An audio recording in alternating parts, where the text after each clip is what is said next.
नमस्कार, आप देख रहे हैं न्यूज़ फॉर नेशन और मैं आपके साथ वंदना। प्रधानमंत्री नरेंद्र मोदी बुधवार को पंजाब के दौरे पर थे, जहां वो एक रैली करने वाले थे और जनसभा को संबोधित भी करने वाले थे, लेकिन उनकी रैली को रद्द कर दिया गया। जी हां, जब वो अपने काफिले से सड़क पर जा रहे थे और उसी दौरान उनके काफिलों को रोक दिया गया। कुछ प्रदर्शनकारी उनका रास्ता घेर लिए और उसी दौरान उनको 15 से 20 मिनट तक अपनी गाड़ी को सड़क पर ही खड़ा करना पड़ा। प्रधानमंत्री मोदी सड़क पर ही अपनी गाड़ी में बैठे रहे और उसके बाद वो दिल्ली लौट आए और इन सभी मामलों को सबसे बड़ी सुरक्षा चूक बताई जा रही है। और अब इन सभी पूरे मामलों को लेकर विपक्षी पार्टी भी प्रधानमंत्री मोदी पर निशाना साधने में पीछे नहीं हट रहे हैं। जी हाँ, अलग अलग बयानबाजी की जा रही है और कुछ जो विपक्ष दल हैं उनके द्वारा ये कहा जा रहा है कि प्रधानमंत्री जो रैली करने वाले थे उसमें लोग शामिल नहीं हुए थे, ज़्यादा भीड़ इकट्ठा नहीं हुई थी और यही वजह है कि उन्होंने अपनी रैली रद्द कर दी। और भी कई तरह की बयानबाजी आ रही है। कुछ लोग तो प्रधानमंत्री को ड्रामेबाज तक बोल बैठे हैं। तो वहीं अब दूसरी ओर एक ऐसी भी विपक्ष पार्टी है जिन्होंने प्रधानमंत्री मोदी के पक्ष में इस पूरे मामले को बताया है। तो वहीं दूसरी ओर एक विपक्ष पार्टी यानी कि बसपा की सुप्रीमो मायावती ने इस पूरे मामले को बहुत ही दुखद बताया है। जी हां, मायावती ने अपने ट्वीट के माध्यम से प्रधानमंत्री के साथ जो ये सुरक्षा चूक हुई है उस पर अपना बयान दिया है। कहा है कि बहुत ही शर्मनाक है ये जो भी घटना हुई है। तो आइए हम आपको बताते हैं और क्या कुछ कहा है मायावती ने, क्योंकि यह पहले विपक्ष पार्टी की नेता है जिन्होंने इस पूरे मामले को शर्मनाक बताया है।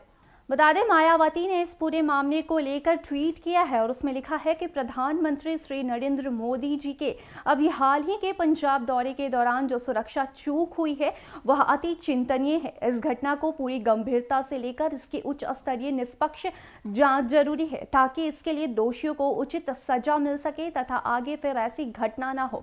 तो वहीं एक और ट्वीट मायावती के द्वारा किया गया है और उसमें कहा गया है कि पंजाब जैसे राज्यों में होने वाले विधानसभा आम चुनाव के मद्देनजर इस घटना को लेकर जो राजनीतिक खींचतान, आरोप प्रत्यारोप व राजनीतिक की जा रही है वो भी उचित नहीं है, जबकि घटना के संबंध में राजनीति को विराम देकर इसकी गंभीरता से अनुरूप निष्पक्ष जांच होना चाहिए। बता दें, पीएम मोदी बुधवार को पंजाब दौरे पर गए थे। यहां सड़क के रास्ते में हुसैनीवाला जाते वक्त कुछ प्रदर्शनकारियों ने उनका रास्ता रोक लिया था।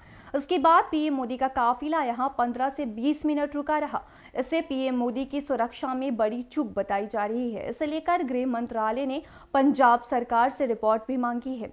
वहीं बीजेपी का आरोप है कि पंजाब पुलिस ने प्रदर्शनकारियों को पीएम के रास्ते की जानकारी दी, जबकि कांग्रेस का कहना है कि पीएम मोदी की रैली में भीड़ नहीं थी, ऐसे में उन्होंने जानबूझकर अपना दौरा रद्द किया है।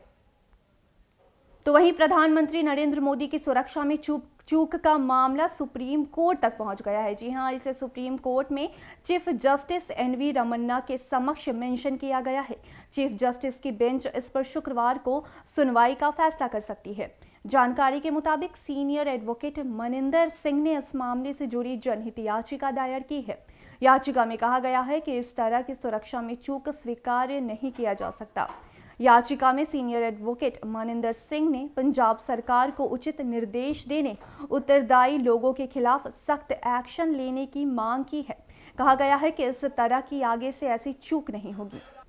तो एक तरफ जहां प्रधानमंत्री का जो पंजाब दौरा था, जो पंजाब में वो रैली करने वाले थे, वो रद्द हो गया और वहां से वो दिल्ली लौट आए और वजह थी कि उनके रास्ते में कुछ प्रदर्शनकारी आ गए और उनके काफिलों को वहीं पे रोक दिया गया और वो 15 से 20 मिनट तक अपने गाड़ी में सड़क पर बैठे रहे और उसके बाद वो दिल्ली आ गया। और इसी सब पूरे मामले को लेकर इन सभी सबसे बड़ी सुरक्षा चूक बताई जा रही है। तो वहीं दूसरी ओर विपक्ष पार्टी अलग अलग तरीके से बयानबाजी कर रहे हैं और इन सभी मामलों को, इन सभी सबसे बड़ी सुरक्षा चूक को राजनीति से जोड़ने में जुट चुके हैं। तो वहीं अब मायावती ने ट्वीट के जरिए प्रधानमंत्री मोदी की तरफ से बोला है कि प्रधानमंत्री मोदी के साथ जो कुछ भी हुआ वो चिंतनीय है, वो वैसा नहीं होना चाहिए और ये भी अनुरोध किया है लोगों से कि इसका निष्पक्ष जांच होना चाहिए और इसको राजनीति से ना जोड़े तो ज्यादा बेहतर होगा। तो अब देखना यह होगा कि किस तरीके से आगे और भी पार्टियां इन सभी चीज़ों को समझती हैं और इसको राजनीति से नहीं जोड़ती हैं, और साथ ही इस पर निष्पक्ष जांच के बाद क्या कुछ आगे कार्रवाई की जाती है। तो फिलहाल के लिए इतना ही। देखते रहे न्यूज़ फॉर नेशन। धन्यवाद।